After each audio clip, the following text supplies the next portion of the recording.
नमस्कार दोस्तों, आज की कहानी है भगवान बचाएगा। एक समय की बात है, किसी गांव में एक साधु रहता था। वह भगवान का बहुत बड़ा भक्त था और निरंतर एक पेड़ के नीचे बैठकर तपस्या किया करता था। उसका भगवान पर अटूट विश्वास था और गांव वाले भी उसकी इज्जत करते थे। एक बार गांव में बहुत भीषण बाढ़ आ गई। चारों तरफ पानी ही पानी दिखाई देने लगा। सभी लोग अपनी जान बचाने के लिए ऊंचे स्थानों की तरफ बढ़ने लगे।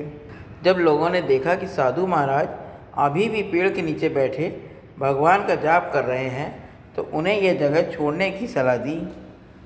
पर साधु ने कहा, तुम लोग अपनी जान बचाओ, मुझे तो मेरा भगवान बचाएगा। धीरे धीरे पानी का स्तर बढ़ता गया और पानी साधु की कमर तक आ पहुंचा। इतने में वहां से एक नाव गुजरी।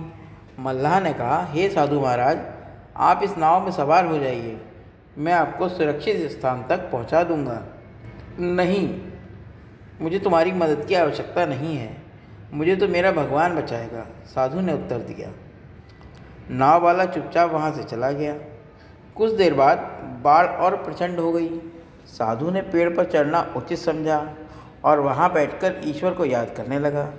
तभी अचानक उन्हें एक गड़गड़ाहट की आवाज़ सुनाई दी। एक हेलीकॉप्टर उनकी मदद के लिए आ पहुंचा। बचाव दल ने एक रस्सी लटकाई और साधु को उसे जोर से पकड़ने का आग्रह किया। पर साधु फिर बोला, मैं इसे नहीं पकड़ूंगा, मुझे तो मेरा भगवान बचाएगा।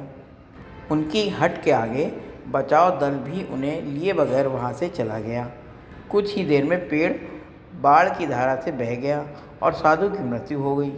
मरने के बाद साधु महाराज स्वर्ग पहुँचे और भगवान से बोले, हे प्रभु, मैंने तुम्हारी पूरी लगन के साथ आराधना की, तपस्या की, पर जब मैं पानी में डूब कर मर रहा था तब तुम मुझे बचाने भी नहीं आए। ऐसा क्यों प्रभु? भगवान बोले, हे साधु महात्मा, मैं तुम्हारी रक्षा करने एक नहीं बल्कि 3 बार आया। पहला ग्रामीण के रूप में, दूसरा नाव वाले के रूप में और तीसरा हेलीकॉप्टर बचाव दल के रूप में, किंतु तुम मेरे इन अवसरों को पहचान नहीं पाए। मित्रों, इस जीवन में ईश्वर हमें कई अवसर देता है। इन अवसरों की प्रकृति कुछ ऐसी होती है कि वे किसी की प्रतीक्षा नहीं करते हैं। वे एक दौड़ते हुए घोड़े के समान होते हैं जो हमारे सामने तेज़ी से गुजर जाते हैं।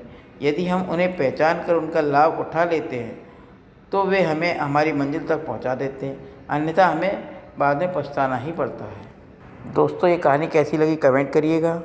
मिलते हैं फिर एक नई कहानी में, तब तक के लिए नमस्कार दोस्तों।